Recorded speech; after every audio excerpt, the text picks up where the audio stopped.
Super star Rajinikanth அவர்கள் சமீபத்துல அவருடைய 75வது பிறந்த நாளை மிகவும் பிரம்மாண்டமாக செலிப்ரேட் பண்ணல அப்படின்னாலுமே இந்திய சினிமாவே இவருடைய பிறந்த நாளை மிக பிரம்மாண்டமாகவும் விமர்சையாகவுமே செலிப்ரேட் பண்ணாங்க. இந்த நிலையில பாத்தீங்கன்னா அந்த நாள்ல ஜெயிலர் 2 திரைப்படத்துல இருந்து ஏதாவது ஒரு முக்கியமான அப்டேட் வெளியாகும் அப்படின்னு ரசிகர்களுமே ஆவலுடன் காத்துட்டு இருந்தாங்க. அப்படி காத்துட்டு இருந்த ரசிகனுக்கு ஏமாற்றமே மிஞ்சியது.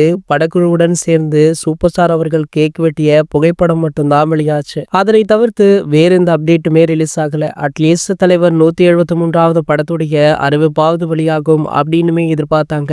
அதுவுமே சாத்தியமாகல. இந்த நிலையில பாத்தீங்கன்னா சூப்பர் ஸ்டாருடைய அடுத்தடுத்த படம் பற்றிய முக்கிய அறிவிப்புகள் தற்போது வெளியாகி வைரலுமே ஆகிட்டு இருக்கு. ஜெயிலர் 2 திரைப்படத்திற்கு பிறகு கமலஹாசன் தயாரிப்புல சூப்பர் ஸ்டார் நடிக்கவுள்ள திரைப்படம் தான் தலைவர் 173. அதன் பின்பு பாத்தீங்கன்னா சன் பிக்சர்ஸ் அட்லியுடன் இணைந்து இவர் 174வது திரைப்படத்தை நடிக்க இருக்காரு. சோ அடுத்து சங்கர் அவர்களுடன் வேல்பாரி அப்படின்ற படத்துல கமிட் ஆக இருக்காரு. இந்த திரைப்படம் 3 பாகங்களாக ரிலீஸ் ஆக இருக்கு. கிட்டத்தட்ட சூப்பர் ஸ்டார் ரஜினிகாந்த் அவர்கள் அடுத்த 5 படத்திற்கு கமிட் ஆகி இருக்காரு. சோ அடுத்தடுத்த அறிவிப்புகளுமே கூடிய விரைவில் வெளியாக இருக்காம். முதலாவதாக தலைவர் 173வது படத்துடைய இயக்குனர் யார், படத்துடைய டைட்டில், ஃபர்ஸ்ட் லுக் அப்படின்னு நிறைய அப்டேட்டுகளை அடுத்த வாரம் ரிலீஸ் பண்ண போறாங்களா. இது சூப்பர் ஸ்டார் ரசிகர்கள் மட்டுமல்லாமல் ஒட்டுமொத்த தமிழ் சினிமா ரசிகர்களையுமே குஷிப்படுத்திருக்கு. இது போன்ற சூப்பர் ஸ்டாரை பற்றி வெளியாகும் அனைத்து செய்திகளுமே நீங்கள் உடனே தெரிஞ்சுக்க நம்மளுடைய சேனலை மறக்காம சப்ஸ்கிரைப் பண்ணிக்கோங்க.